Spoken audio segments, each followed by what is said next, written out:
for today's vlog guys, samahan niyo ako sa panibagong renovation na aming natapos dito lang yan sa Cheer Residences located here in Marilao, Bulacan.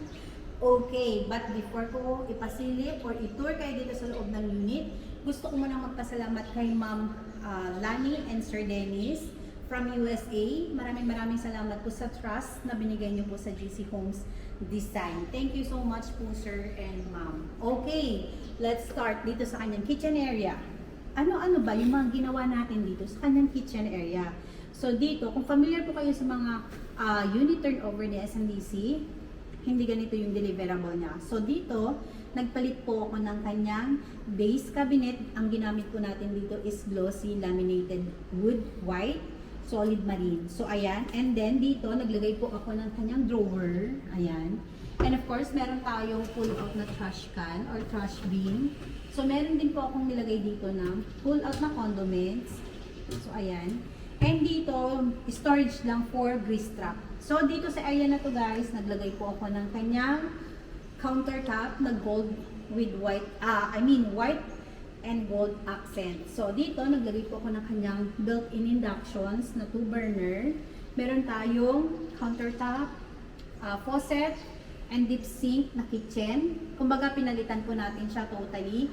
And of course, naglagay po ako ng backsplash. Meron din tayong lights and more storage. Or dito naman sa area na to, naglagay po ako dito ng overhead cabinet.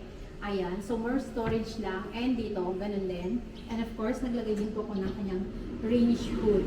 So, ayan yung mga ginawa natin dito sa area ng kitchen. Kitchen area. So, ayan. So, dito naman sa side na to, sa part na to, extension lang natin. So, meron tayong ginawang extension cabinet for microwave. And dito ko na lang din nilagay yung ref. So, naglagay po tayo ng casing and storage lang din po sa taas. So, meron pa po tayo. Meron pa akong inad dito na pantry. So, ayan. More storage lang para sa mga ibang gamit ng ating client or unit owners. So, dito, naglagay po kami dito ng pwede niyang lagyan ng mga coffee maker or mga rice cooker or microwave oven. So, pwede niya lang ilagay dito. And of course, meron tayong mga drawer. Ayan, pwede niyang paglagyan ng kanyang mga utensils like spoon, fork, mga ganyan. And dito, pwede niyang paglagyan ng kanyang mga kaldero, di ba? O, yan. Pwede niyang paglagyan dyan. So, more storage lang tayo, guys. And, of course, guys, dito naman tayo sa kanyang living area. So, guys, konti information lang dito sa unit ng ating client. This is 28 square meter. And kung familiar po kayo sa Cheer Residences, ito ay flexi unit, yung kanyang layout. Pwedeng gawing 2 bedroom or 1 bedroom. So, ito, ginawa nating 2 bedroom since yun po ang gusto ng ating client. Okay. Kakapagod din pala mag-vlog, no?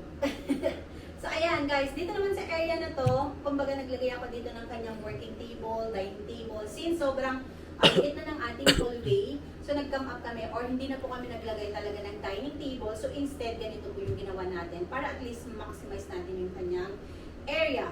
Okay, kung mapapansin nyo guys, dito sa ating wall, naglagay po tayo ng floated panel or flat floated panel. And meron tayong pendant light. So, ayan yung nilagay natin. Of course, meron din tayong wall paneling, wall art frame, and meron tayong 2 drawers dito sa ating area na to. TV, kumbaga working table or dining table. So, meron din tayong 2 chairs with light. So, kung mapapansin nyo guys, sobrang ganda pang madami tayong ilaw sa loob ng unit. Ayan. So, dito naman tayo sa area na to, sa kanyang TV area or TV room. Ayan. So, kung mapapansin nyo, may nalagay po ako ditong PU stone. So, hindi po ito totoong stone. PU stone po yung nilagay natin. So, dito, meron akong floated panel. Ayan. So, dito na rin yung TV natin. Ayan. Naglagay din po ako ng kanyang TV rack. So, ganito yung ginawa natin TV rack dito sa area na to. Ayan, guys. So, dito naman, kung mapapansin nyo guys, naglagay po ako ng kanyang hotel curtains with sheer. Okay, open natin. So, ganyan. Diba ang ganda? Oh, sobrang social. So, ganyan yung itsura niya guys. From ceiling to floor. So, dito sa area na to guys, naglagay po ako ng 2-seaters na sofa. So, ayan. And may carpet din tayo. And dito naman sa kanyang wall, naglagay po ako dito ng wall paneling. And of course, meron tayong metal artwork. So, ayan. Metal frame. So, So, yan yung nilagay natin. Okay, ikot tayo. So, since, di ba, sabi ko nga sa inyo, ginawa lang namin tong 2-bedroom. So, eto, dito naman sa area na to guys, unahin na natin dito. Okay, ang meron dito, naglagay po ako ng kanyang syura. So, ayan, pinagkasya natin lahat ng gusto ng ating client. Since, sobrang, okay, tama lang yung kanyang, loob ng area ng unit. So, naglagay ako dito ng kanyang syura. And of course, naglagay po kami dito ng kanyang wall mirror. And meron po tayong storage for cleaning materials para yung mga gamit niya panlinis like walis, dustpan. So, pwede niya pa rin itago para at least, di ba, malinis tignan yung ating loob ng unit. Hindi nakakalat yung mga gamit. Okay, dito tayo sa bedroom 1. Okay, kung mapapansin nyo guys, ginawa po nating parang hidden door pero parang hindi. Ayan. So, eto, naglagay po tayo ng floated panel sa kanyang door. So, saan natin? Let's go. Silipin natin kung anong meron ba sa bedroom 1. Okay. So, ayan. Eto na yung ating bedroom 1. Okay. Ang nilagay po namin dito, naglagay po tayo ng hotel curtains. Meron tayong bed frame na 48 by 75. And of course, dito sa ating taas, naglagay po ako dito ng overhead cabinet para more storage. Pwedeng paglagyan ng ating mga bedding. So, with lights. So, meron tayong flat na floated panel dito with gold accent. And meron tayong shelf. So, dito guys, eto, meron tayong vanity. Siyempre, meron tayong drawer. And meron tayong upuan. So, eto guys, kasi ginawa ko lang to na kumbaga, meron siyang secret drawer. Diba? Ang ganda. Oh. Hindi mo alam, pwede ka maglagay dyan ng pera mo. Pero hindi na pala kasi alam nyo na. Ayan. So, ayan yung nilagay natin. So, meron din tayong ottoman. And of course, meron tayong shelves na pwede mong paglagyan ng mga books. And meron tayong wardrobe dito. So, kasyang-kasya pa rin lahat yung mga natin. Ayan. So, meron pa rin tayong drawer sa loob ng ating wardrobe. So, ito yung ating wardrobe cabinet with full mirror na sliding. Okay. Sa kabila naman tayo, guys. So, ito yung ating bedroom 1. So, dito sa bedroom 2, okay. Ano bang meron dito sa bedroom 2? So, same layout lang yung ginawa namin. Kumbaga, magkaiba lang po siya ng setup. So, ito, meron tayong 48 by 75 na bed frame. Of course, meron pa rin tayong curtains. So, ito pa rin yung ating same pa rin. Meron tayong overhead, cabinet with lights, shelves, ayan.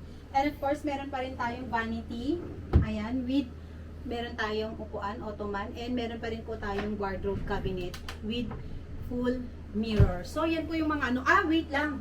Nakalimutan ko, meron tayong drop ceiling and strip lights and chandelier dito sa mga bawat room.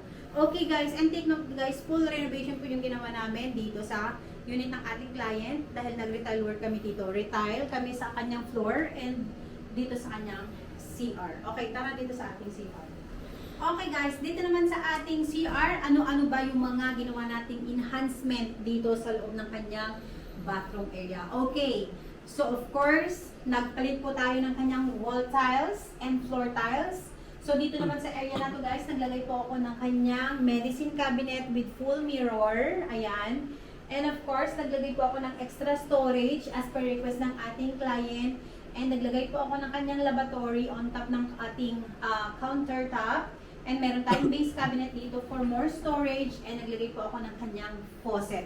Okay, so dito naman sa area na to, naglagay po ako ng kanyang overhead cabinet. Meron tayong towel rack. Of course, meron tayong tissue holder, bidet, and nagpalit po ako ng kanyang toilet bowl. So, kung mapapansin nyo guys, ang ginawa po natin dito is sliding door. Ayan.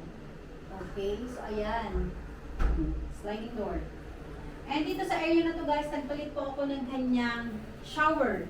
So, kinumplete po natin yung kanyang shower set. Meron tayong rain shower, hand shower, and naglagay po ako dito ng lagayan ng ating kanyang mga liquid soap. Ayan. So, meron tayong water heater. Okay. So, ito yung ating mga ginawang enhancement dito sa loob ng kanyang bathroom area. Okay, guys. So, ayan. Nakita nyo na ang aking finished project dito sa Cheer Residences. Yan, located here in Marilao, Bulacan. Okay guys, so ito yung kabuuan na ating ginawang project dito sa Cheer Residences. So kung kayo po ay interested magpa-renovate ng inyong unit, message us through our FB page, ayan, Viber, WhatsApp, and Telegram. So ilalagay ko po yung details namin sa aming YouTube channel. So, ayan guys, sana nagustuhan niyo po ang aming bagong tapos na renovation. Maraming salamat po. And see you again on our next vlog.